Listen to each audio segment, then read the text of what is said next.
welcome to this week's Taking Stock. It's a day late this week because, well, there's been a bank holiday.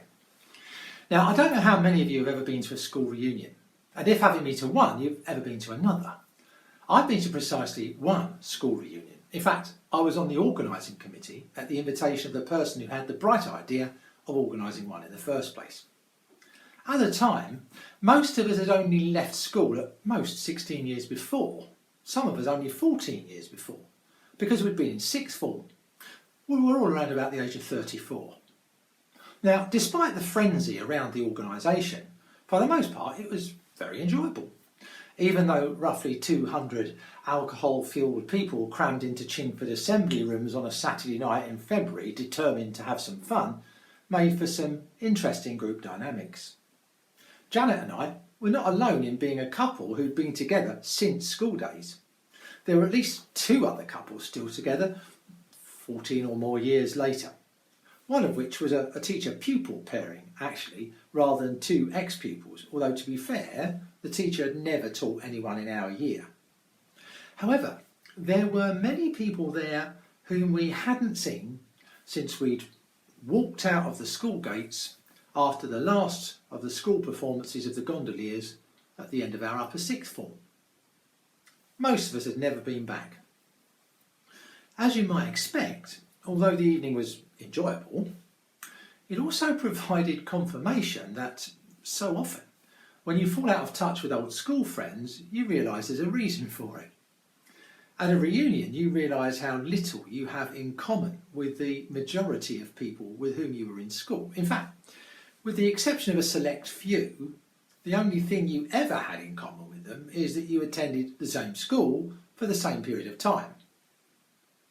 Certain anecdotes having been shared, there's little else to talk about other than, what are you doing now?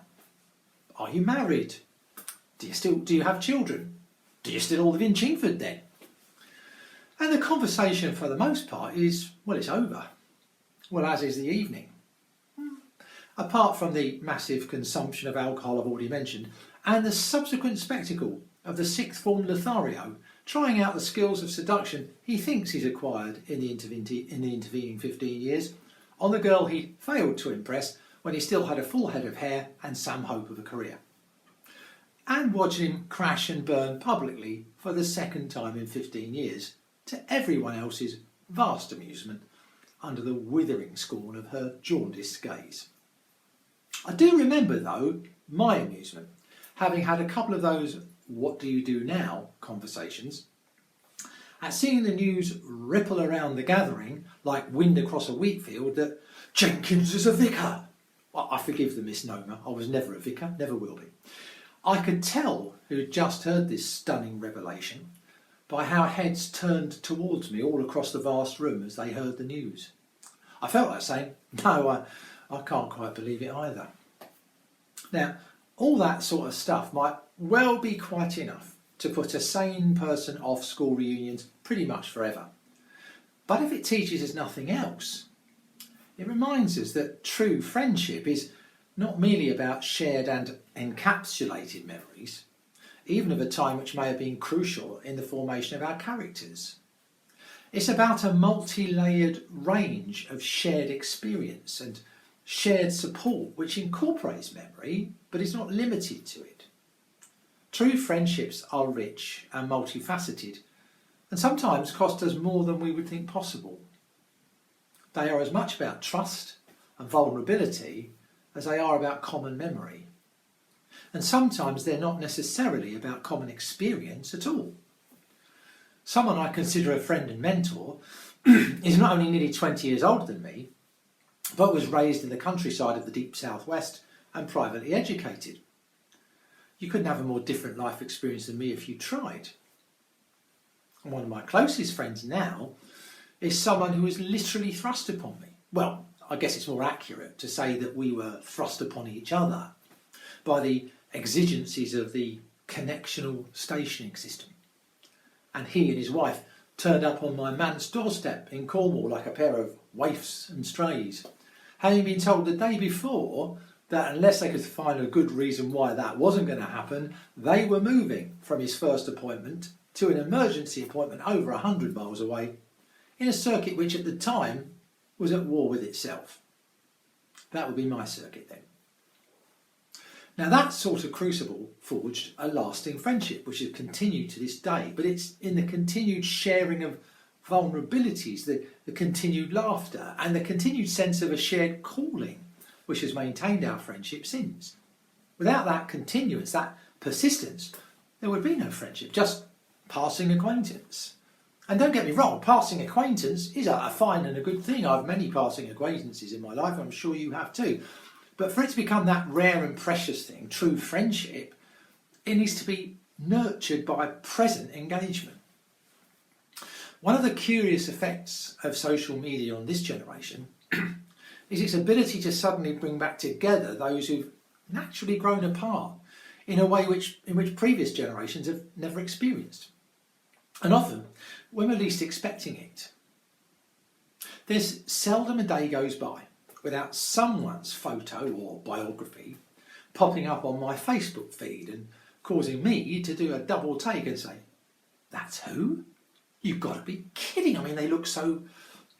And here you can fill in your own description. He looks so old, young, unchanged, weighed down, careworn, radically different, exactly the same. I'd know him anywhere or I wouldn't recognise her. And then you look at yourself in the mirror and you realise that someone, somewhere, is probably saying exactly the same thing about you.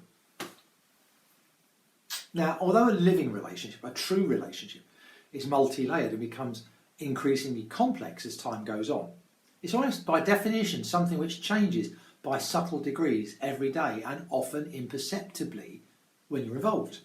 As the song says, I've grown accustomed to your face.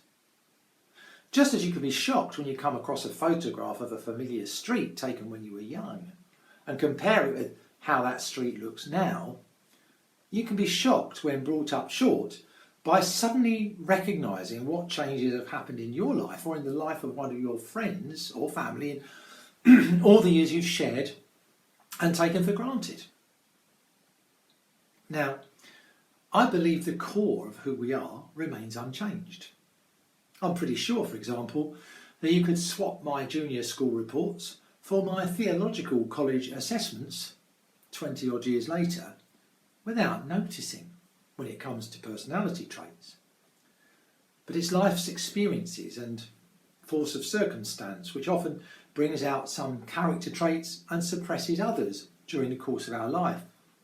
And it's the power of relationship with our friends, our partners, if we have any, our wider families, and as a person of faith, I believe also with God, which can encourage us to grow and to become and to find a balance in our living, which doesn't betray who we are, but states who we are now.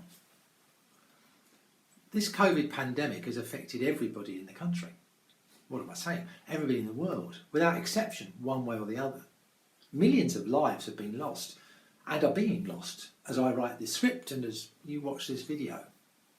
We are not untouched by those losses, however much we might, in this country, be congratulating ourselves that we seem to be very much closer to the end of this awful tunnel on these islands thanks to the fantastic NHS vaccination rollout.